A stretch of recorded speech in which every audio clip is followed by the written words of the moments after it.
आज एक्शन ही आई है।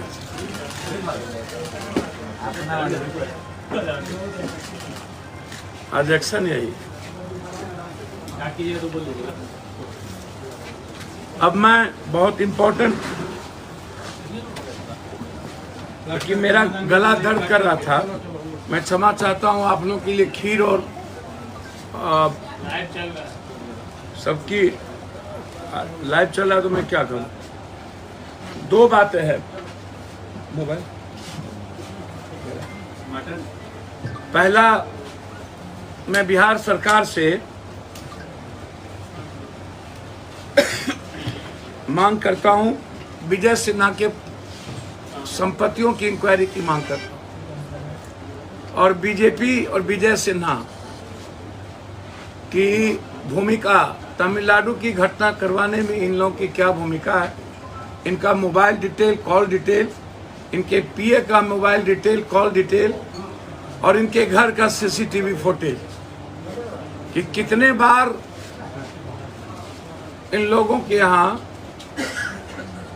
कौन कौन मिले, और जो संगठन गलत तरीके से उन्माद पैदा, नफरत पैदा करके ऐसे अपराधी प्रवृत्ति के नेता, पत्रकार लोगों को तवज्जो देती है, उसको प्रोटेक्ट करती है, उसका भी पूरा कॉल डिटेल, उसकी पूरी की पूरी जांच मैं चाहता हूं। खास तौर पर तेजस्वी यादव जी से कहूंगा कि वो उनके मंच पर गए थे, तो क्या उनकी जांच पूरी तरह होगी, जो आज खून खराबा की बात बिहार में कर रहे हैं, और उसके पीछे पूरा बीजेपी सपोर्ट कर रहा है, पूरी बीजेपी की भूमिका, पूरा इंटायर बीजेपी, लगभग विजय सिन्हा जी की प्रमुख भूमिका नफरत पैदा करने में इन लोगों की बड़ी तैयारी थी, बिहारियों को मरवाने की तैयारी थी बड़े लेवल पे, बहुत बड़े लेवल। वो तो समझिए कि उन्माद कुछ ही क्षण में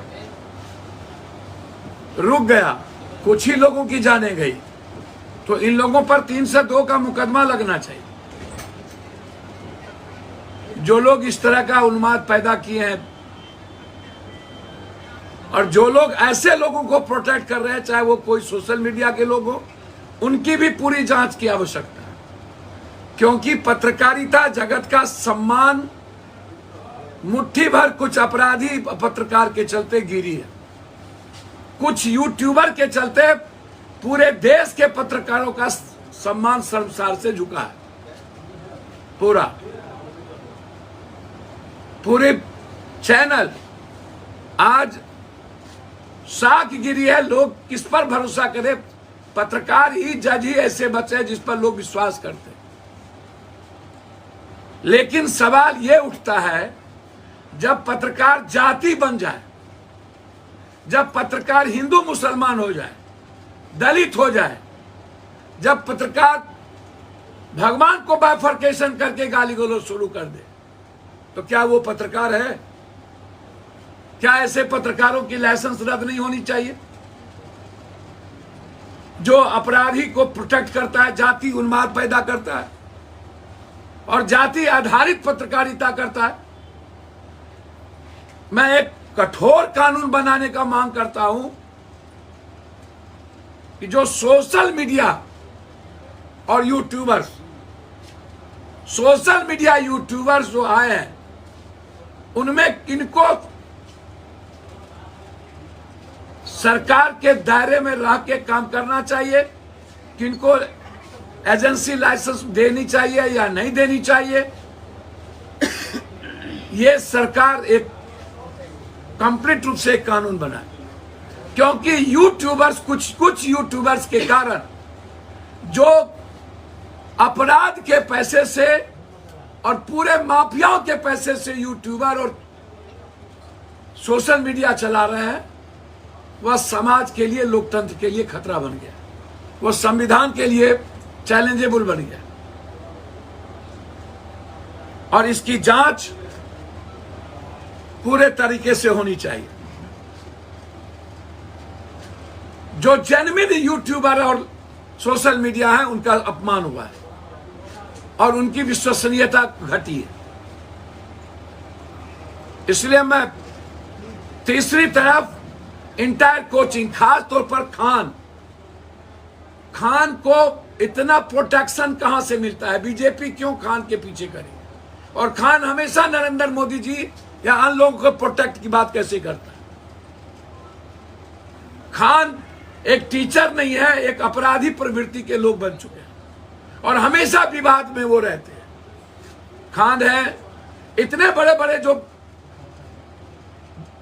हुडिंग लगी, परफेक्शन आईएस कंपनी ने लगाया, शंभू श्रीवास्तव या क्या नाम है, शंभू सलर, उसकी भी संपत्ति की जांच, खान की संपत्ति की जांच, और कुछ जो और लोग हैं। क्या कारण है कि इन लोगों का यूट्यूबर मार्केटिंग करता है? इसका मतलब है पैसे का लेन देन है। जो भी बड़ा सोशल मीडिया प्लेटफॉर्म कोचिंग का मार्केटिंग करता है वो कहीं ना कहीं लेन देन का मामला है, पैसे का लेन देन का मामला है। इसकी कनेक्शन की पूरी जांच होनी चाहिए।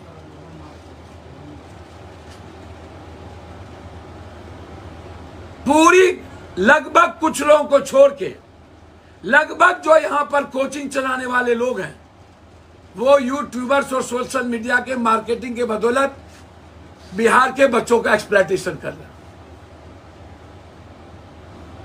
बड़ी बड़ी होर्डिंग लगा। और इस घटना में, तमिलनाडु की घटना में, जिस अपराधी प्रवृत्ति के व्यक्ति को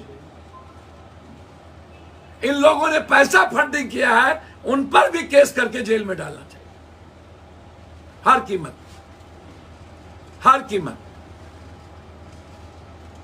किसी भी परिस्थितियों में मैं मांग करता हूं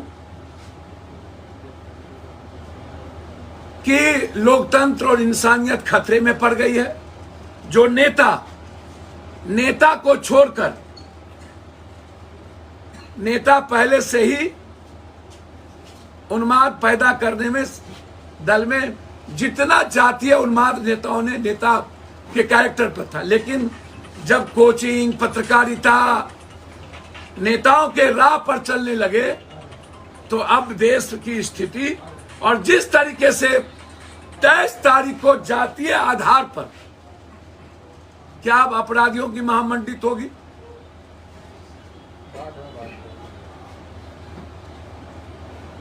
क्या बिहार के जनता को खून खराबा करवाने में जिसकी भूमिका है उसको बीजेपी सपोर्ट करेंगे?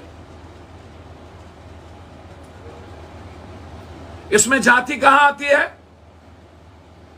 जाति तो कहीं नहीं है, व्यक्ति है। और जो लोग ऐसे अपराधी प्रवृत्ति को जाति बनाते हैं, इसका मतलब है वो सहजानंद सरस्वती जी, पंडित जदुनंदन शर्मा जी, राष्ट्र कवि दिनकर, विद्यापति कवि जी और भगवान परशुराम के कैरेक्टर को नहीं जानते। हम उस ब्रह्मर्षि और भूमिहार समाज के लिए खड़े हैं जो भगवान परशुराम के कैरेक्टर से जीते हैं, जो राष्ट्र कवि दिनकर, विद्यापति कवि, सहजानंद सरस्वती और पंडित जदुनंदन शर्मा को मानने वाले लोग हैं, बाबू श्री कृष्ण को मानने वाले लोग हैं।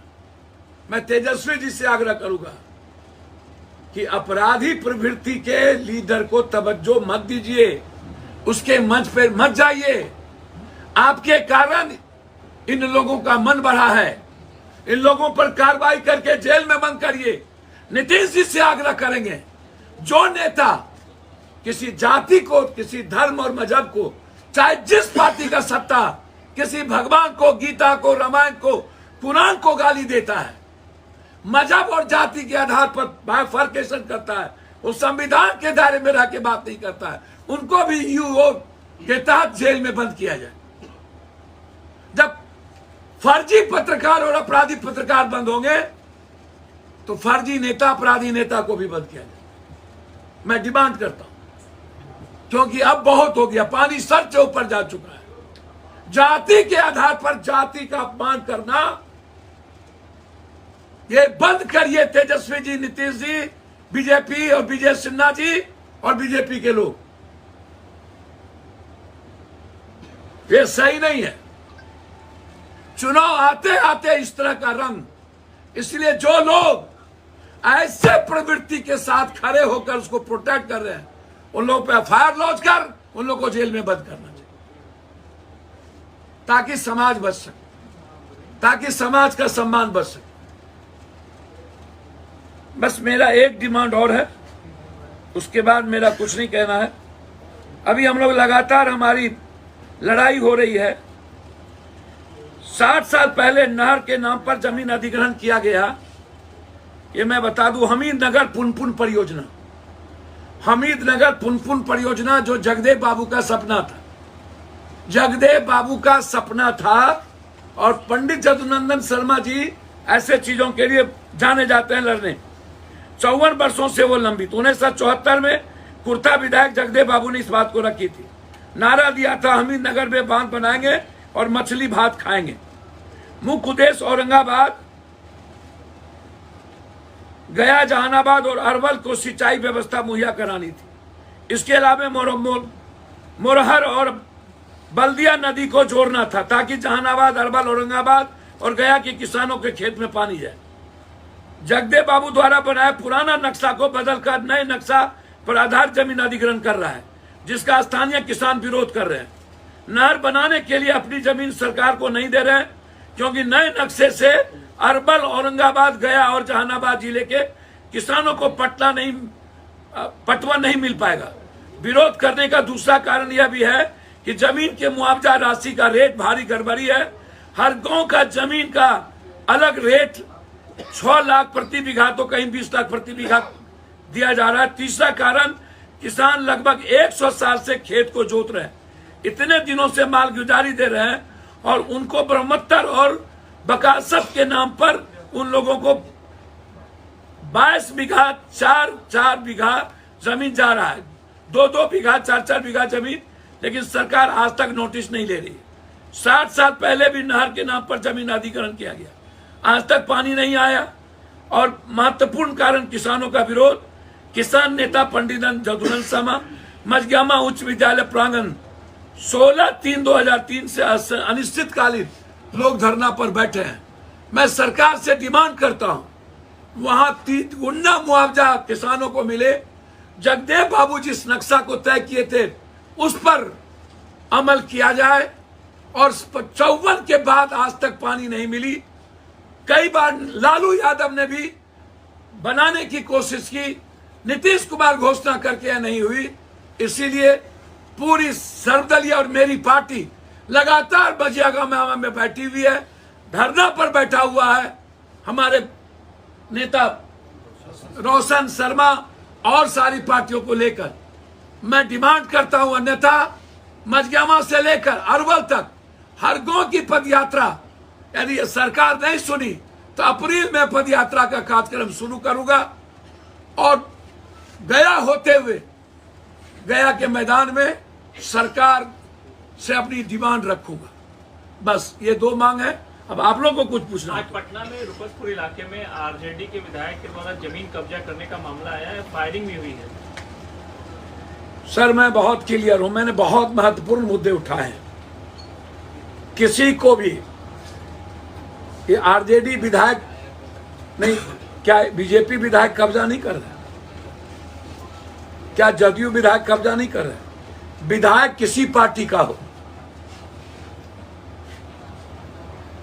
मुझे लगता है कि जदयू के विधायक थोड़ा संयमित होंगे नीतीश कुमार के डर से, लेकिन बीजेपी और आरजेडी के विधायक और मंत्री जिस तरीके से हुल्लड़बाजी कर रहे हैं, इसका असर महागठबंधन पर पड़ रहा है।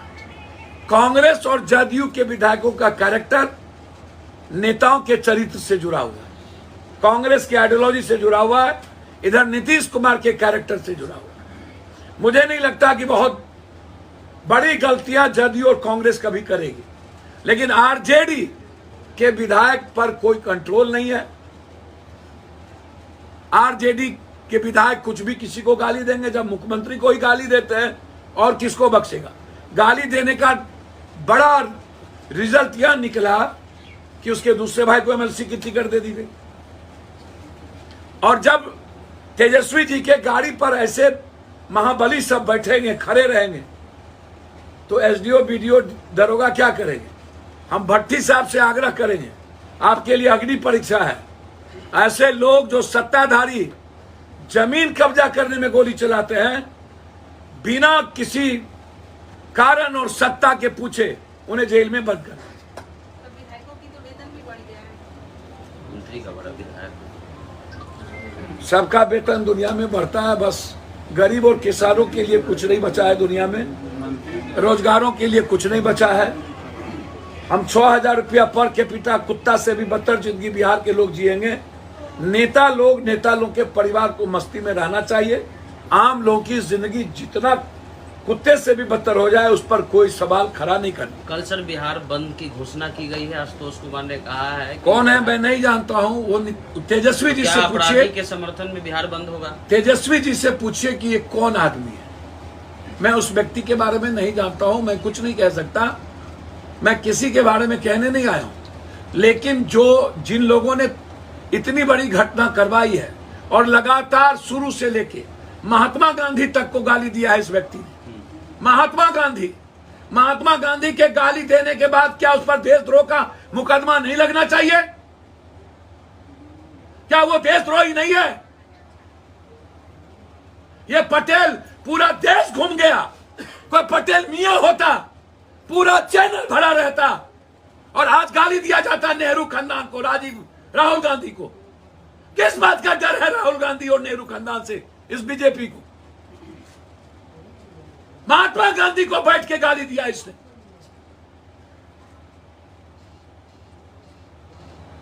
विचार अलग हो सकते हैं, निश्चित रूप से कोई गोडसे का विचार होगा, कोई सुभाष चंद्र बोस का, हमारी भी कई जगह आपत्ति हो सकती है महात्मा गांधी जी के कई चीजों से, लेकिन गांधी हमारे देश का सोल है और उसको गाली देना देशद्रोही नहीं है।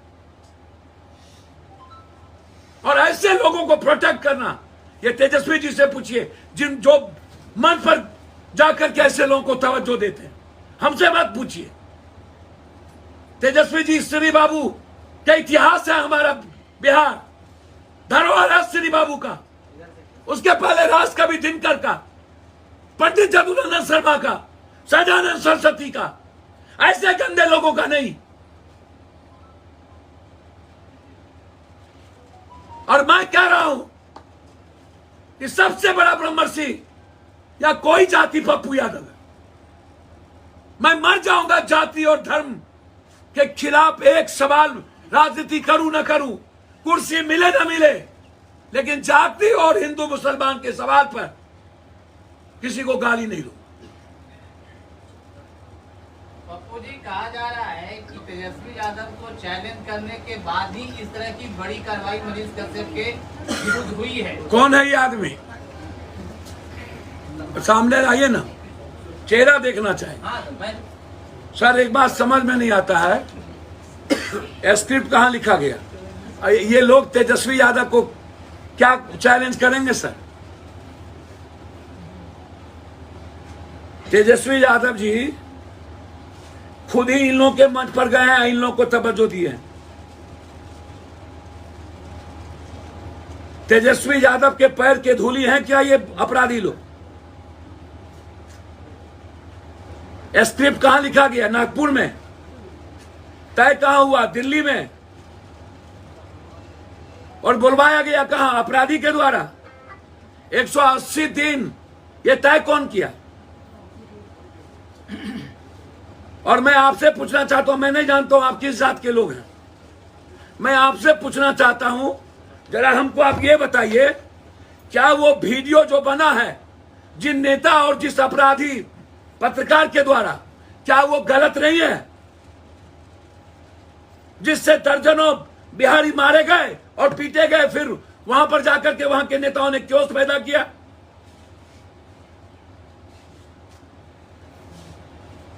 ये सूरज पर थूक फेंकेंगे। 8 करोड़ दिव्यांश का पैसा कहां गया? अभियांश तो इसमें अयांश का। और इतने फंडिंग कहां से हुए? लंदन से किसने फंडिंग की? उसकी जांच क्यों नहीं? मधु कोरा का पैसा लेके भागने वाला कौन व्यक्ति है? मधु कोरा। और उसके बाद वहां कितने हजार करोड़ का टर्नओवर बना करके बैठकर वहां से बीजेपी और अपराधी को फंडिंग करना, उसकी क्यों नहीं जांच? एक सवाल और है सर कि जो मनीष कश्यप के समर्थन में लोग, उनका कहना है कि पप्पू यादव ने भी बिना फैक्ट चेक किए हुए वीडियो जो है वीडियो के लिए आंदोलन किया और तमिलनाडु सरकार से सवाल भी पूछा। तमिलनाडु पुलिस की जो यहाँ पर कार्रवाई, उस पर आपका क्या कहना है? सर मैं बहुत क्लियर हूँ इस पर। मैंने फैक्ट को वहाँ एक एक घर गया हूँ जहाँ मारे गए हैं, जहाँ टाइगर लगे हैं। महतो के यहाँ गया हूँ, पवन यादव के यहाँ गया हूँ, दास के यहाँ गया हूँ, देसरी गया हूँ और सबको पैसा दे के आया हूँ। इन लोगों ने मुझसे डायरेक्ट कहा, मैंने सवाल तमिलनाडु से पूछा, यदि फांसी लगाया तो वो वीडियो कहाँ है? देसरी में ट्रेन में कटा तो वो वीडियो कहाँ है? पवन यादव को रट लगा तो वो क्या हुआ? 2 तारीख को मंटू महतो को झारखंड में मारा गया तो वो कौन था? ये कैसे एक साथ इतनी घटना हो गई? सर्कमस्टांसेस हो गए और प्लान होने लगे। इस घटना के बाद जो फर्जी वीडियो चालू हुआ 2-3, वहां के लोकल नेताओं को लगा अरे उधर तो हो रहा है, मैं क्यों चुप? शुरू पूरब कर दिया, पूरब वाले को लगा अरे पूरब हो रहा है, मैं क्यों चुप? पश्चिम कर दिया। और इसी गलतफहमी में बिहारी पिटा गए, बिहारी भागने लगे। सत्य है कि इस घटना के बाद बिहारी पिटा है, टाइगर लगा है और घटनाएं घटी है। तमिलनाडु पुलिस कहती है तो फांसी जो हुआ उसका वीडियोग्राफी हुआ होगा, उसको लाए। और देसी में जो बोल रहे हैं कि ये ट्रेन से कट गए, उसको लाए। और महतो के बारे में जो बोल रहे हैं कि बॉर्डर पर लाश मिली, तो महतो का कॉल डिटेल टेलीफोन निकाले कि 4 घंटा पहले महतो तमिलनाडु में था कि नहीं, 4 घंटे के बाद लाश वहां कैसे चली गई? टेक्निकल लैब है। स्टालिन सरकार की जांच पर आप क्या कहना चाहते हैं? क्या सर स्टालिन सरकार हो या कोई सरकार हो, स्टालिन एज ए मैन अच्छा इंसान है, लेकिन सरकार अपनी बदनामी को बचाने के लिए अपने तरीके से काम करेगी, वह किसी दूसरों के तरीके से काम नहीं करेगी।